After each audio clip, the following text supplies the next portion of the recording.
Buenas noches. No sé si ya está transmitiendo ahí en Facebook.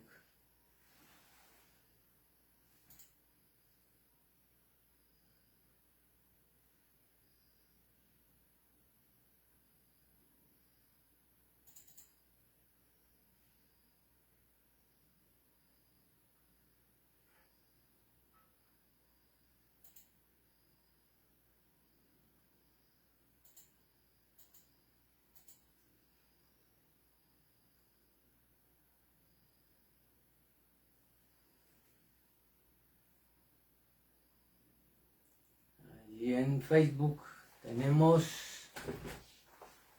no ha llegado nadie. Esperando a ver que hicieron la transmisión. Lo que no sé es que qué pasó, que no deja de dar.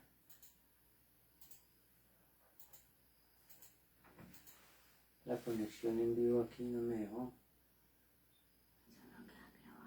Función en directo. Visibilidad, fecha. Próximamente. Porque con el celular si es aquí.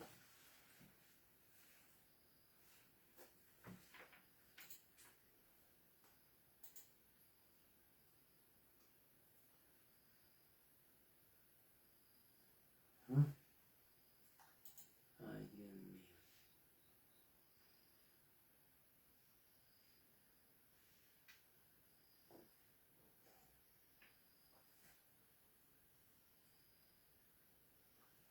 Dos conectados en el Facebook. Vamos a ver.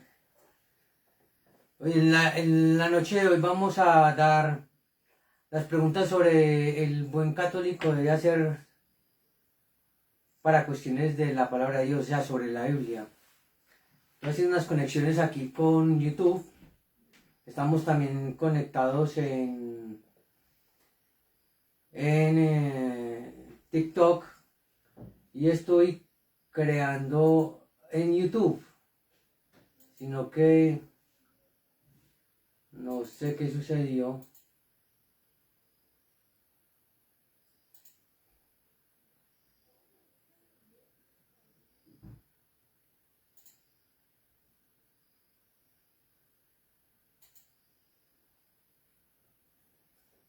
Estamos en espera, hay 8 en espera en TikTok. En Facebook ya tenemos 10 que también nos están observando. Y estoy acá.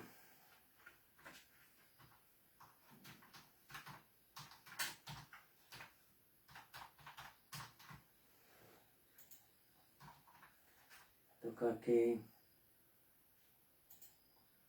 redirigir. Porque algo sucedió. Pero bueno.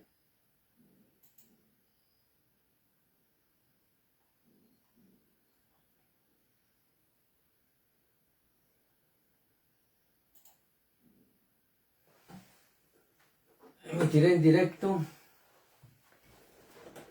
También por YouTube.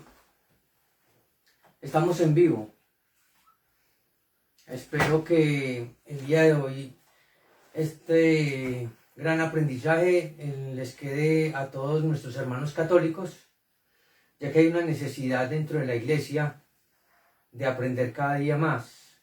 No es justo de que haya tanta tergiversalidad dentro de la palabra cuando los demás expresan a motu propio los contenidos bíblicos.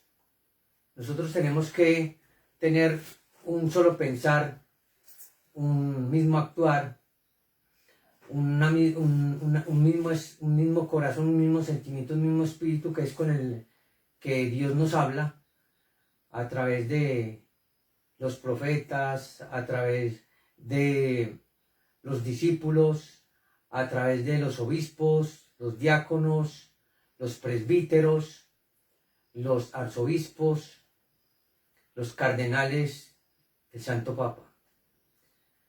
Esta sola iglesia, la única iglesia de nuestro Señor Jesucristo, nos enseña que a través de su magisterio, tradición y sagradas escrituras se encuentra la única y verdadera realidad constatada en la verdad.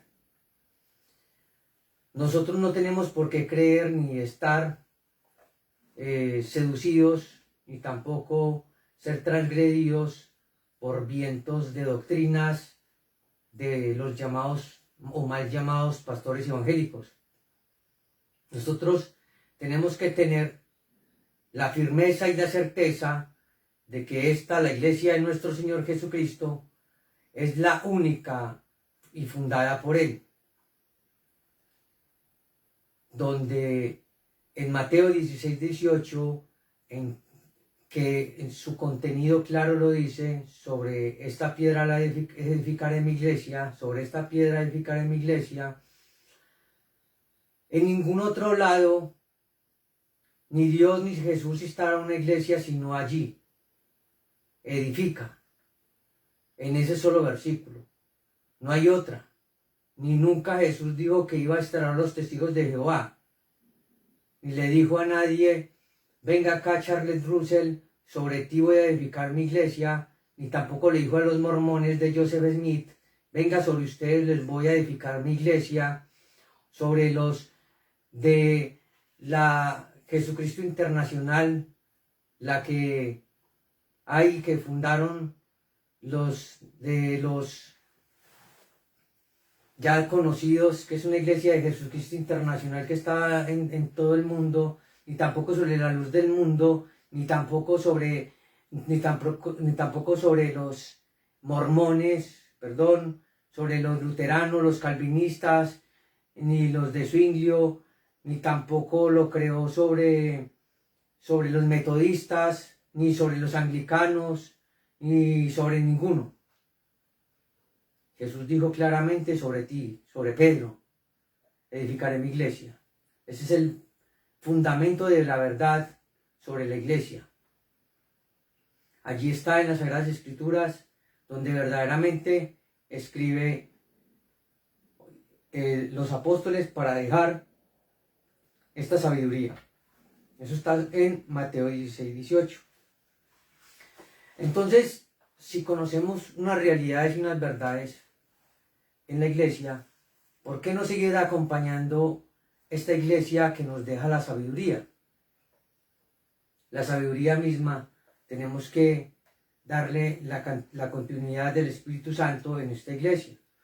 Por eso los santos concilios han definido siempre una verdad dentro del magisterio. Y nosotros debemos aceptarlo con sencillez y humildad. La Virgen María nos enseñó a que debemos de aceptar con sencillez todo lo que se nos brinda en la iglesia para poder comprender. Por eso es que los católicos que son soberbios, los católicos ignorantes, comienzan a atacar situaciones en la iglesia, pero nunca constatan realidades, solamente vienen a ellos una falsa visión o situaciones que de lo cotidiano sucede en cualquiera de las instituciones o las profesiones, y entonces le acarrean el problema directamente a toda la iglesia. No. Si hablamos, por ejemplo, de cualquier institución pública, bomberos, hablemos por ejemplo de bomberos, si alguien comete una falta, pues el único que paga esa falta es esa persona que cometió la falta. Si es de la Fiscalía, si es de la Procuraduría, si es de la Contraloría, asume la responsabilidad ese miembro, más no toda la institución. Toda la institución no lo puede asumir. Si es la policía, si es cualquier otro ente, asume ese responsable. Los demás no tienen por qué asumirlos. Entonces, el error de una persona no acarrea que toda la institución o que la responsabilidad sea para todos. No. No es para toda la institución, no. Es para el que cometió la falta. Entonces, así vamos rápidamente a seguir, a darle continuidad a la segunda parte de las preguntas que un buen católico se debe hacer sobre la Biblia. Nosotros ya hemos hablado sobre 11 preguntas anteriormente. Ahora, a los que no lo han escuchado, los invito a que lo puedan observar en cualquier momento, y en ese momento vamos a darle continuidad a la lectura. Es una gran obra que verdaderamente yo he tenido muchos inconvenientes, obviamente, dentro de mi forma humana, en mi pensamiento humano, de tratar de solucionar muchos inconsistencias, también podría decir, inconvenientes o cuestionamientos sobre la fe.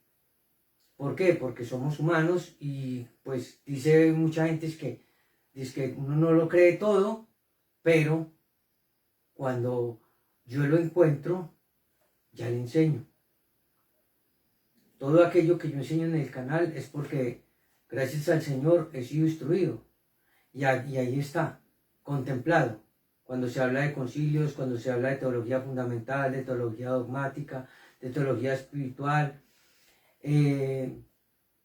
aquí estamos comprobando y demostrando, cuando se habla de los concilios, demostramos y comprobamos a todos nuestros hermanos católicos que encuentren una realidad en la Santa Iglesia Católica.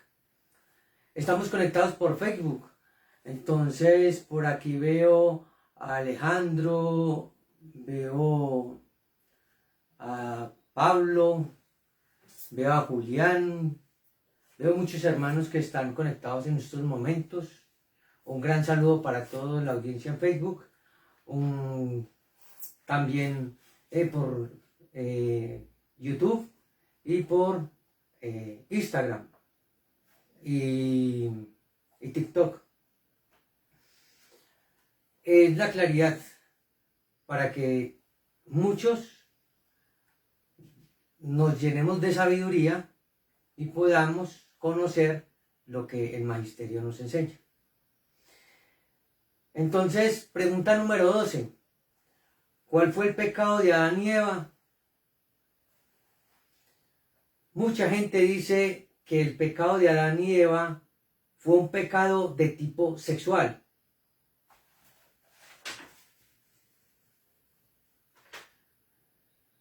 Perdón. Nosotros vamos para la pregunta 13. La pregunta 12 ya la habíamos resuelto. Yo lo tengo ya señalado, me disculpan.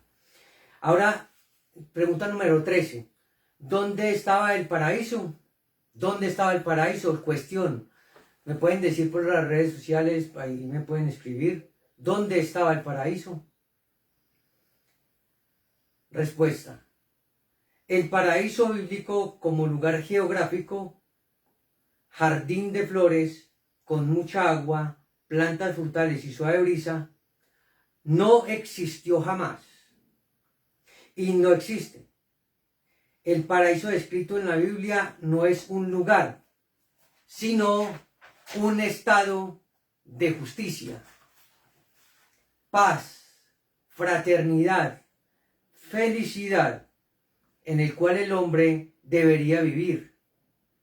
Ese paraíso como estado de justicia, paz, fraternidad, felicidad, no fue destruido,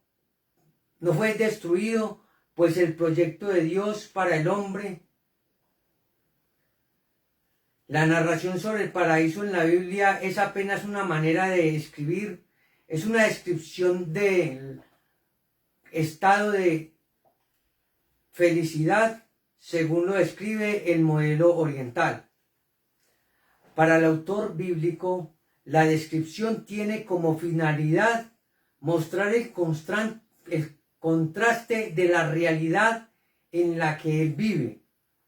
El proyecto de Dios no era nada de lo que estaban viviendo, sino todo lo contrario.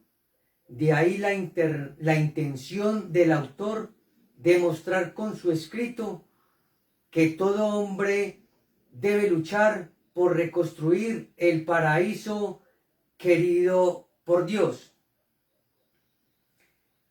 El paraíso entonces existirá cuando el hombre logre eliminar las escrituras generadoras del mal, del pecado, de la justicia, de la injusticia. El hombre construye o destruye el paraíso. La lucha de cada uno contra el mal es ya el inicio de la construcción del paraíso querido por Dios. En la construcción de este estado de felicidad, el hombre debe enfrentar siempre grandes dificultades. La Biblia expresa esta idea diciendo que había querubines, ángeles, con espadas flameantes guardando al paraíso. Esto lo vemos en Génesis 3 o capítulo 3, versículos 23 y 24. La reconstrucción del paraíso será posible solamente cuando se haya superado todos los obstáculos con la ayuda de Dios. Sin esto es imposible extender la mano, tomar del árbol de la vida, comer y vivir para siempre. Esto lo vemos en Génesis capítulo 4, versículo 22b. El paraíso existe como una posibilidad de realizar el proyecto de Dios, el plan de felicidad y de vida para el hombre. Pero para eso es necesario que el hombre vuelva a observar la ley de Dios, que ahora es la ley de Cristo, y pueda así vivir para siempre. Pregunta 14. Si Adán y Eva eran la única pareja, entonces Caín se casó con su hermana. En la perspectiva del relato bíblico de Génesis capítulo 1, 5, esta pregunta no tiene ninguna razón de ser, aunque nos la planteemos. Y no tiene sentido porque la Biblia no relata una historia o relata una genealogía. El autor está haciendo una reflexión sobre la vida. Verifica que existen hombres y mujeres, dominadores y dominados, que hay ambivalencias, que en el hombre se da una tendencia innata hacia el mal. Verifica la fuerza de la tentación que seduce al hombre, que hay hombres justos y hombres injustos, hombres buenos y hombres malos, etc. Vivía ese drama en su época y proyectó el antitipo de todo ese estado de negatividad. Lo contrario de todo eso es el paraíso.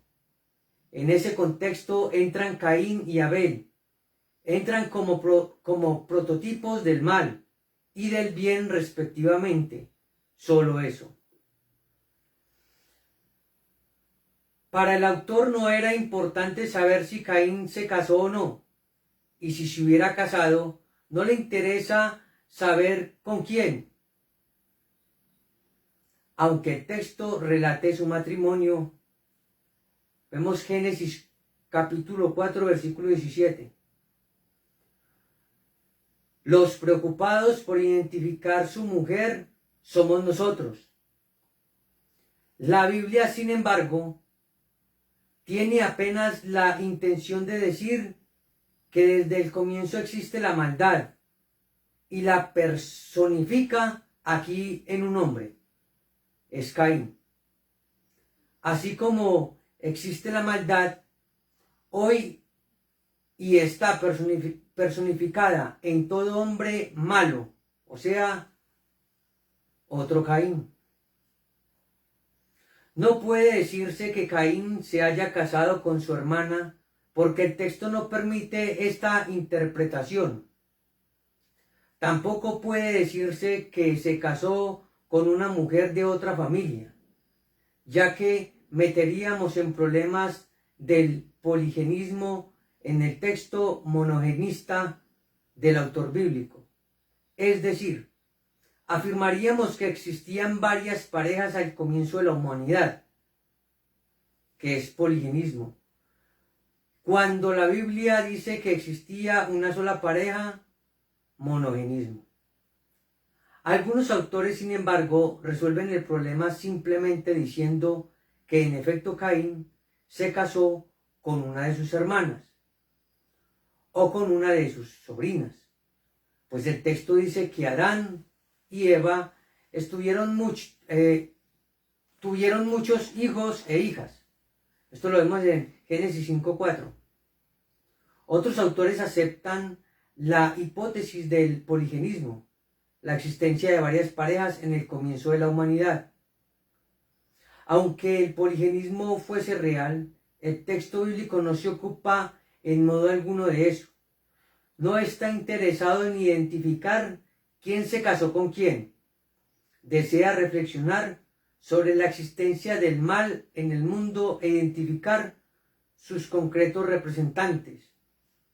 El hombre es tanto el representante del bien, que es Abel, como el representante del mal, Caín. Lo demás es pura especulación que no está dentro de la intención del autor.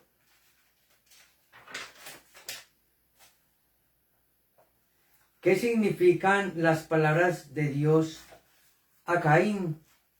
Si alguien mata a Caín, será vengado 7 veces.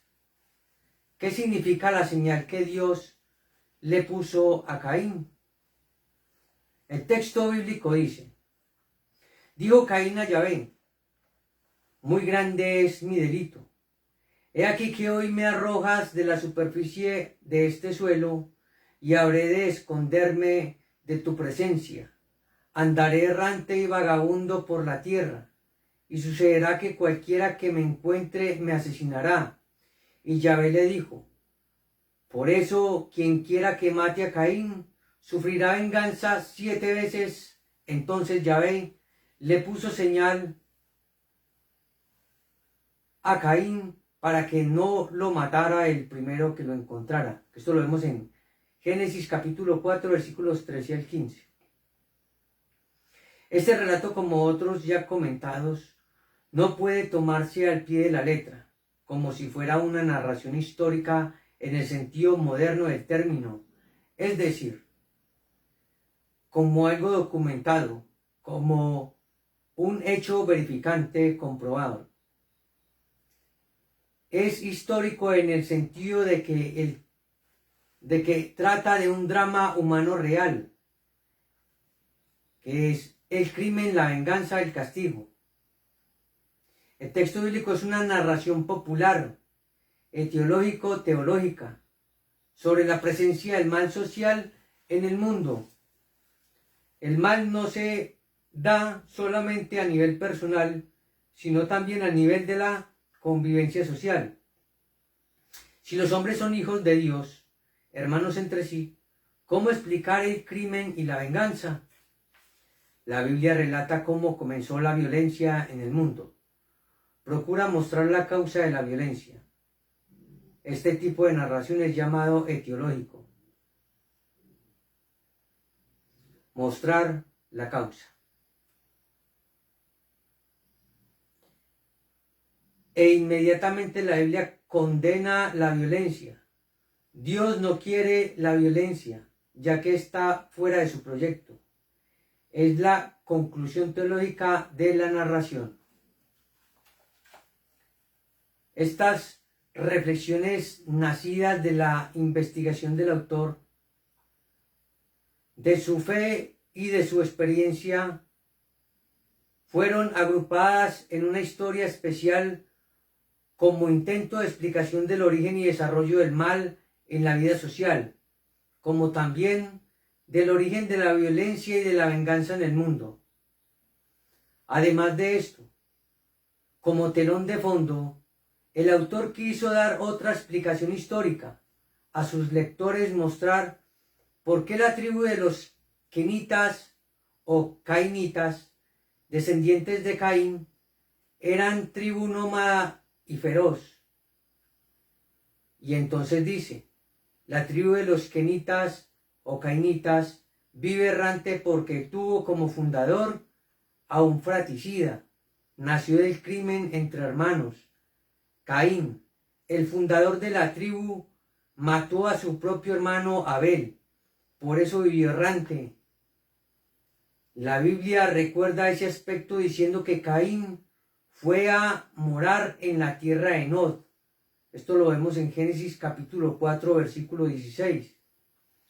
Las palabras Nat y Nod, errante y ciudad, respectivamente, forman un significativo juego de palabras, ciudad errante o grupo errante. Se capta, pues, que la finalidad del texto es la de constatar la existencia de la violencia en el mundo, mostrar que Dios la desaprueba y explicar por qué la tribu de los kenitas, descendientes de Caín, era una tribu nómada y feroz. Volviendo al texto, el autor quiere denunciar la violencia que engendra venganza, que genera siempre más venganza en la convivencia social. Quiere enseñar que es preciso para la violencia ponerle punto final a las agresiones mutuas. La palabra que Caín dirige a Yahvé muestran esa cadena de violencia. El asesino tiene miedo de ser asesinado. La respuesta de Dios confirma que, de hecho, la venganza llevará siempre la venganza y la violencia se volverá así una bola de nieve que crece cada vez más a medida que rueda. Si Caín, el asesino, es a su vez asesinado, su clan se vengará. La violencia se recrudecerá, sufrirá 7 veces violencia. En el lenguaje bíblico significa mayor violencia o gran violencia. La señal que Dios puso a Caín significa que Dios no quiere la violencia. La condena. Cada tribu, cada clan tenían su señal distintiva. La señal distintiva que Dios pone a Caín indica su pertenencia a una tribu feroz y vengativa. Esa señal hacía que otras tribus desistieran de la venganza contra los kenitas o contra Caín. Esa señal era de parte de Dios, un dique a la violencia y no una marca infamante.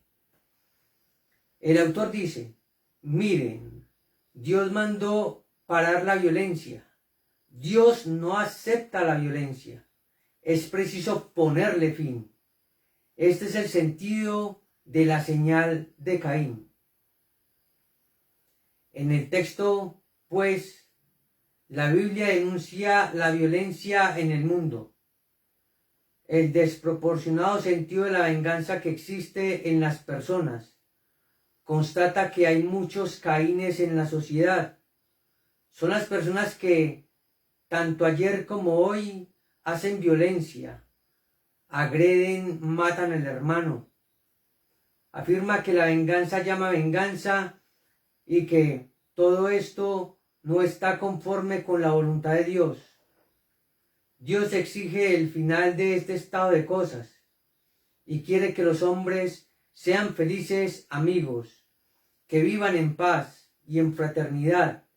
En esta perspectiva, el texto tiene sentido y es un texto cuestionador.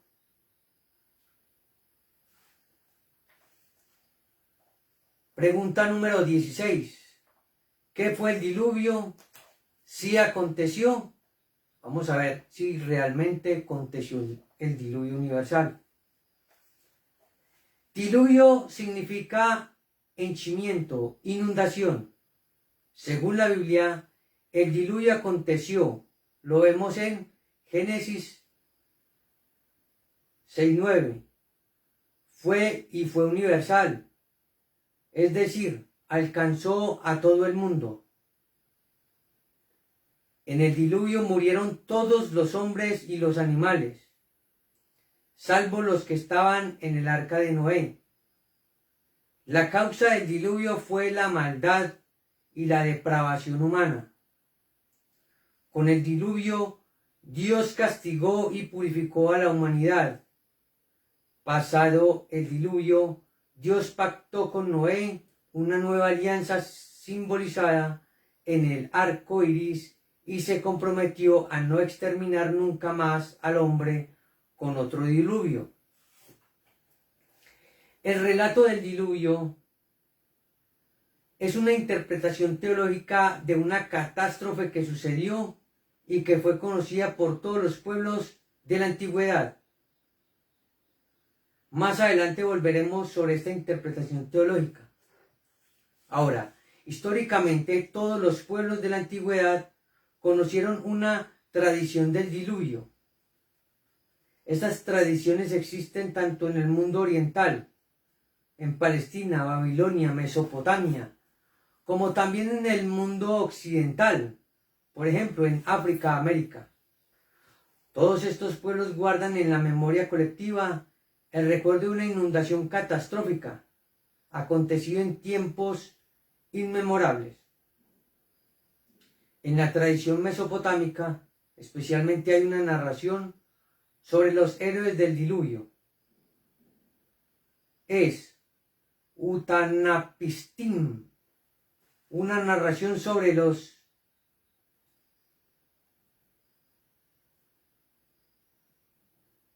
Utanapistim.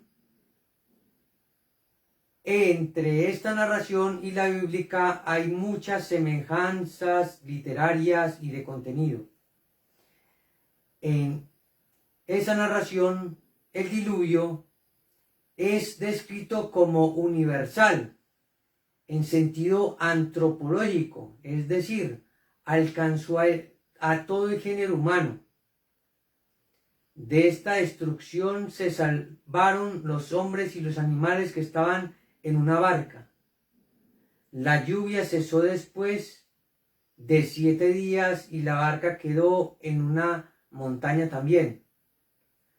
El monte Misir, en el norte de Mesopotamia, Utanapistim soltó una paloma, luego una golondrina y finalmente un cuervo. Las dos primeras aves regresaron, el cuervo no. Era señal de que las aguas habían bajado de nivel. El cuervo encontró alimento en la tierra. El cuervo encontró alimento en la tierra. El héroe entonces ofreció un sacrificio a los dioses en acción de gracia.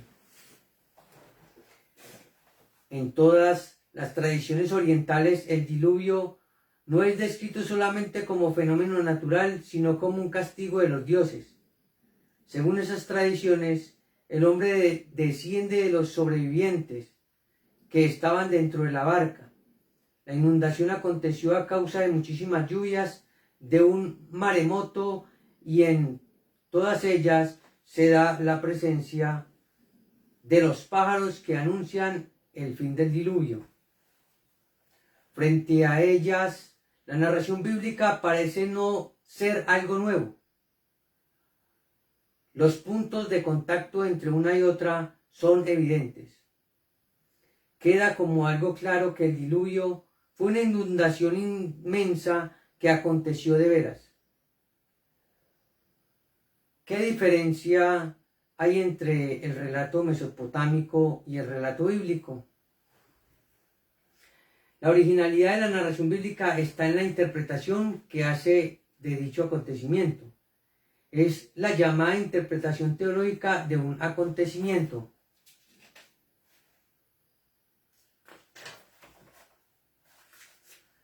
¿Y cuál es esa interpretación teológica del diluvio?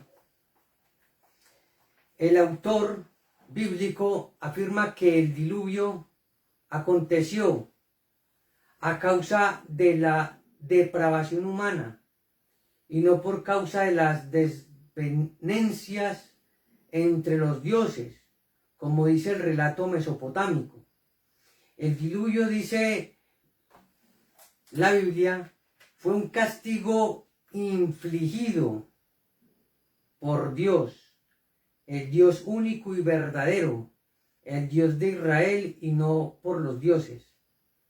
El diluvio no destruyó a toda la humanidad, sino a todos los hombres de la región en la que ocurrió, salvo de los que estaban en el arca.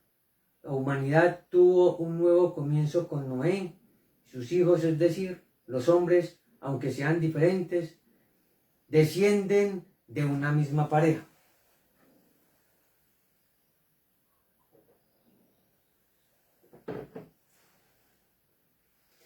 Por eso, se puede considerar la narración bíblica como una narración etiológica, es decir, una narración que trata de presentar el motivo o causa de un hecho determinado que se conservó en la conciencia colectiva del pueblo.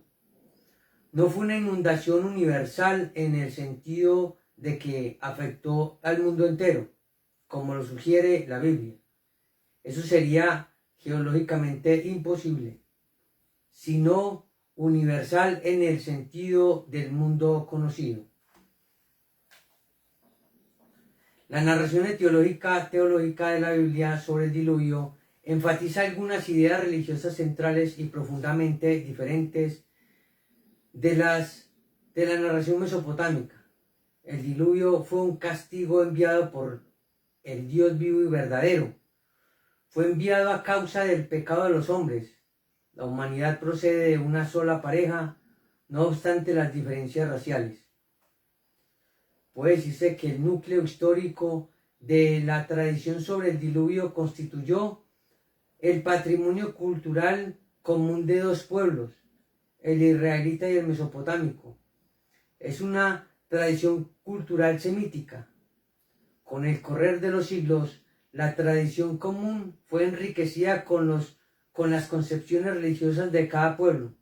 Así, la tradición mesopotámica está marcada por el politeísmo, mientras que la tradición israelita por el monoteísmo. Esta es la diferencia fundamental entre ambas.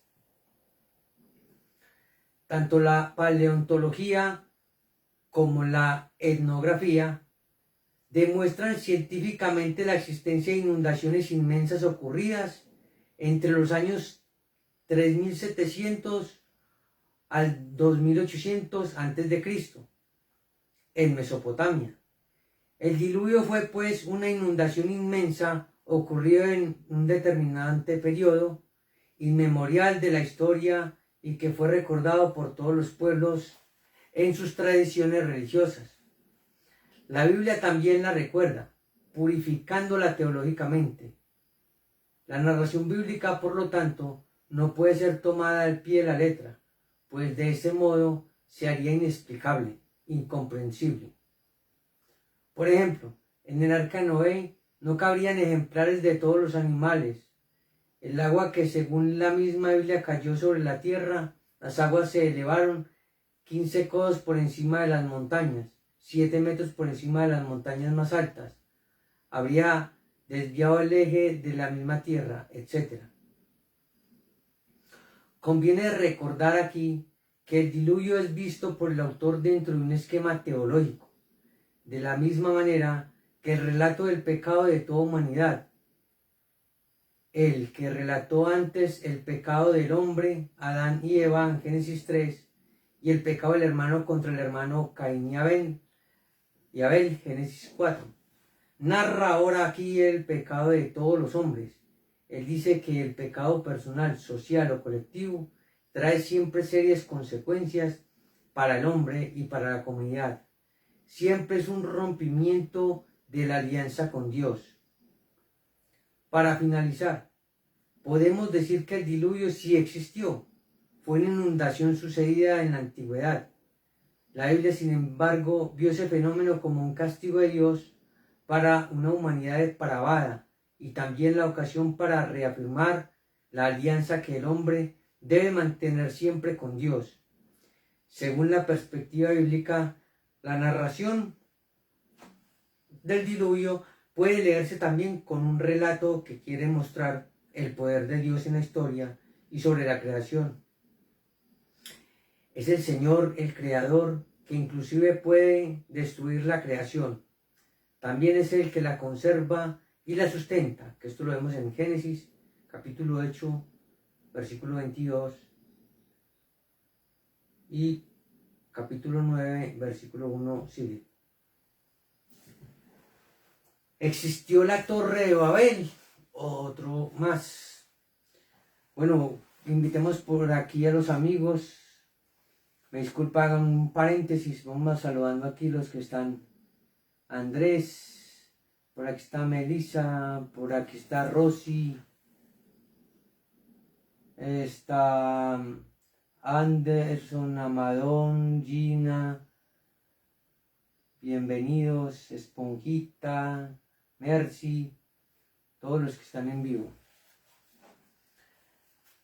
Y allí por Facebook, todos también por aquí, logro ver a Felipe. ¿Qué más, Felipe? ¿Cómo está, hermanito? Muchos días sin verlo. Está por ahí Víctor Cano, gran amigo. Por ahí está Víctor Cano en vivo. Excelente verlos y poder aprender algo de nuestra Santa Iglesia Católica, que hay muchas cuestiones que debemos de resolver. Bueno, entonces ahorita dice, existió la Torre de Babel. ¿A qué se debió la confusión de las lenguas? El relato bíblico de la Torre de Babel, que es en Génesis 11, está después de la narración del diluvio. Esto lo vemos en Génesis capítulo 6, versículo 10, que termina diciendo que de la familia de Noé se originaron los pueblos del mundo. Esto permite darse cuenta de que el relato tiene también una función etiológica, es decir, de explicar la causa de la existencia de tantas lenguas en el mundo.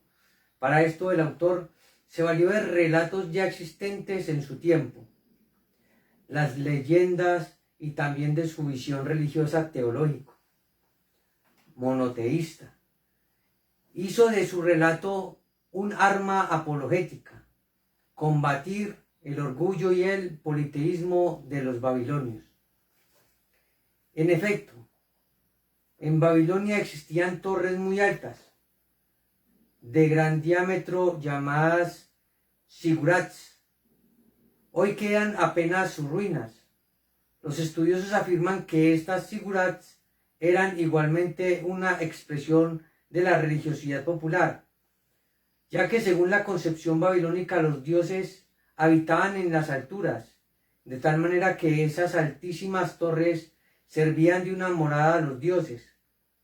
Eran en cierto modo templos religiosos.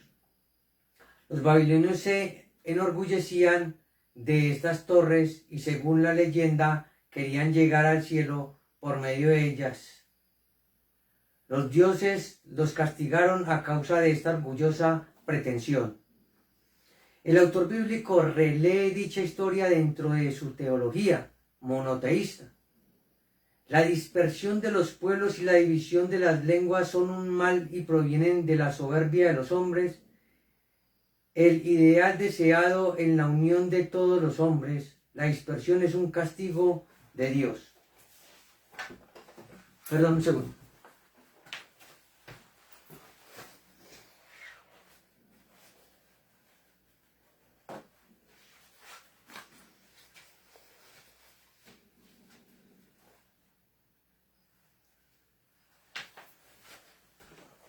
Seguimos. El autor El autor bíblico está también en polémica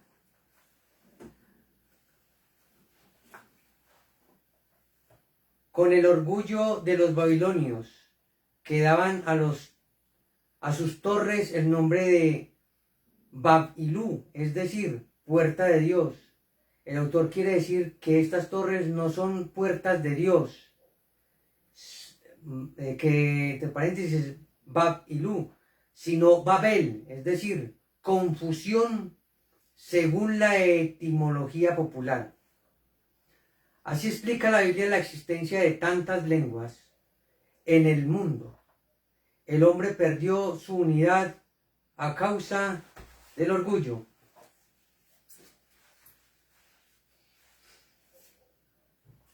La forma literaria que empezó el autor para explicar lo que todos ya sabían y sentían fue la descripción de la construcción de una torre.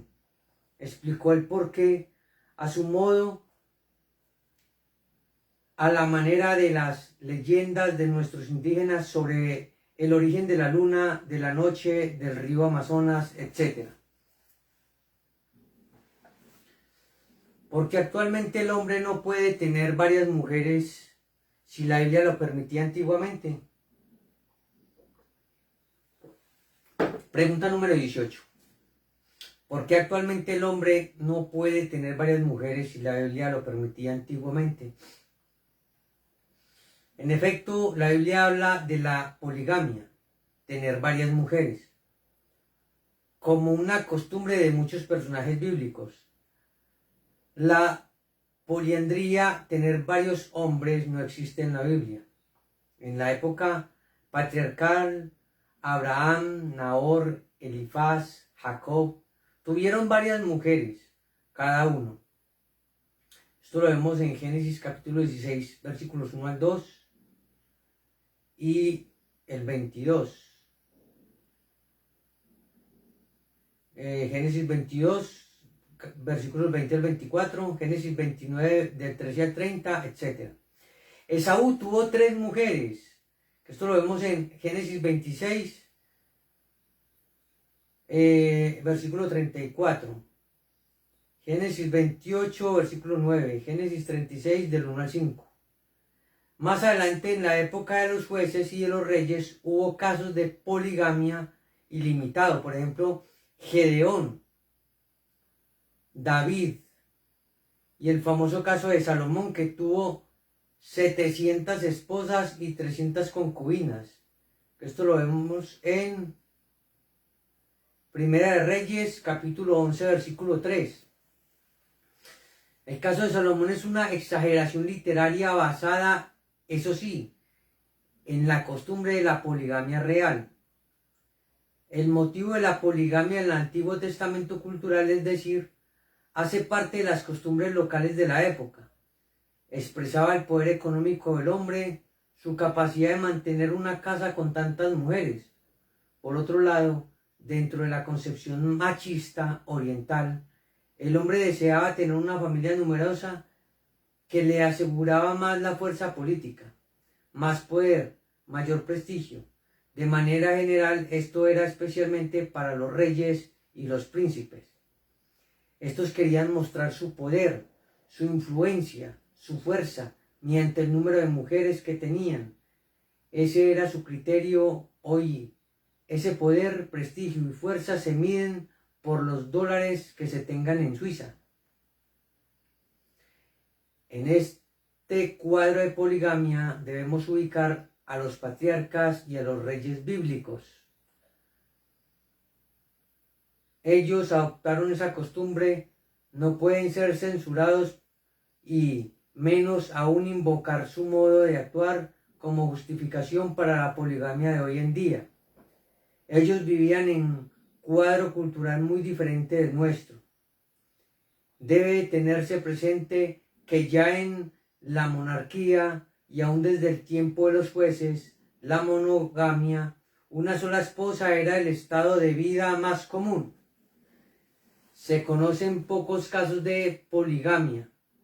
Los libros sapienciales que nos presentan el cuadro de las costumbres familiares de aquellos tiempos nos muestran la familia como una comunidad monogámica.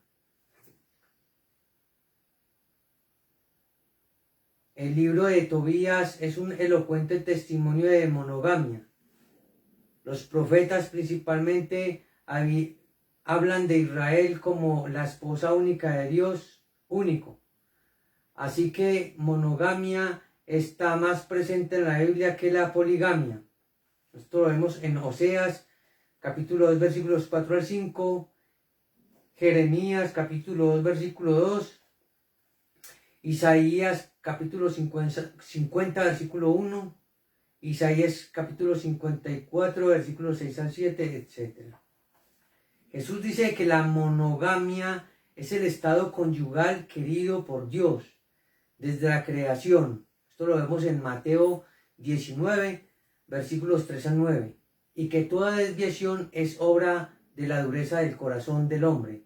Esto lo vemos en Mateo 19, versículo 8. Pero ya en el Antiguo Testamento hay un gran esfuerzo por subrayar que la monogamia es el estado matrimonial querido por Dios, conforme al relato bíblico de la creación. Esto lo vemos en Génesis capítulo 2, versículos del 18 al 24. La Biblia no autoriza, pues, la poligamia. Al contrario, quiere reforzar siempre la estabilidad familiar monogámica. Pregunta número 19. La Biblia dice que Dios mandó a Abraham a sacrificar a su propio hijo Isaac. ¿Cómo puede Dios exigir esto? Quien leyere el relato bíblico y lo interpretare al pie de la letra, sentirá sin duda alguna rebeldía e indignación contra Dios. En efecto, nunca se comprendería que Dios exigiera a Abraham como prueba de su fidelidad el sacrificio de su propio hijo. Un caso semejante narra la Biblia en el libro de los Jueces. Esto lo vemos en Jueces capítulo 11, versículos 29 al 40. Cuando otro padre llamado Jefté sacrificó su hija a Dios por una promesa que había hecho. Son actitudes y relatos que hieren profundamente nuestra sensibilidad.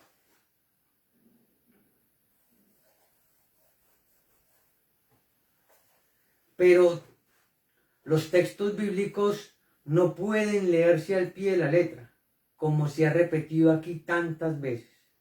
Esta narración es también un género literario, es decir, un modo de escribir. Su finalidad es de ilustrar dos grandes ideas. La fidelidad de Abraham a Dios. Segunda, mostrar que el Dios de Abraham es un Dios de vida y no de muerte.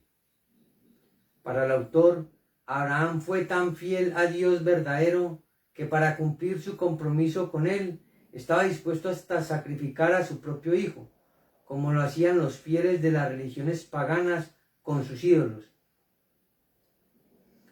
Por esta absoluta fidelidad, Abraham fue digno de que se le hicieran grandes promesas por parte de Dios, tener una descendencia numerosa como el polvo de la tierra o las estrellas del cielo. Esto lo vemos en Génesis capítulo 13, versículo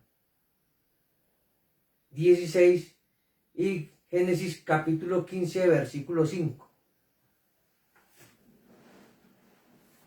Toda la fuerza del relato está en el énfasis que hace de la fidelidad de Abraham a su Dios y en el alto grado de sacrificio que estaba dispuesto a hacer por Dios, quien se reveló en la larga marcha y con el que había comprometido. Por otra parte, la narración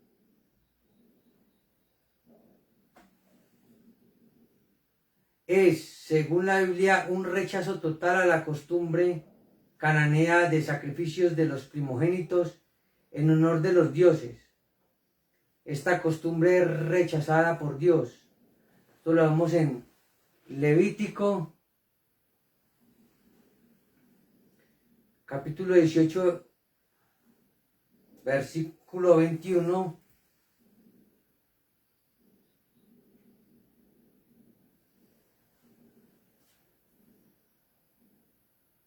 Levítico capítulo 20, versículos 2 al 5.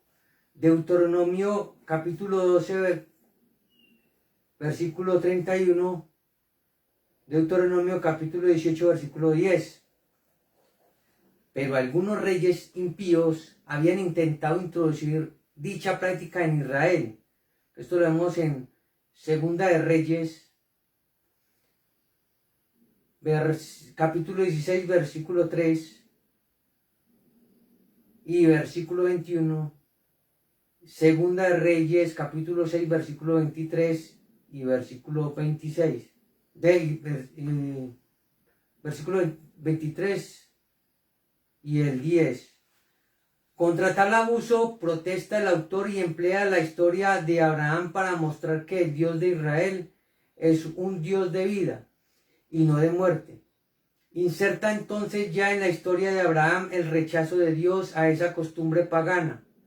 Enfatiza así la tradición israelita del respeto por la vida. Los primogénitos israelitas eran rescatados y no sacrificados, es decir, eran consagrados al Señor y no ofrecidos en sacrificio.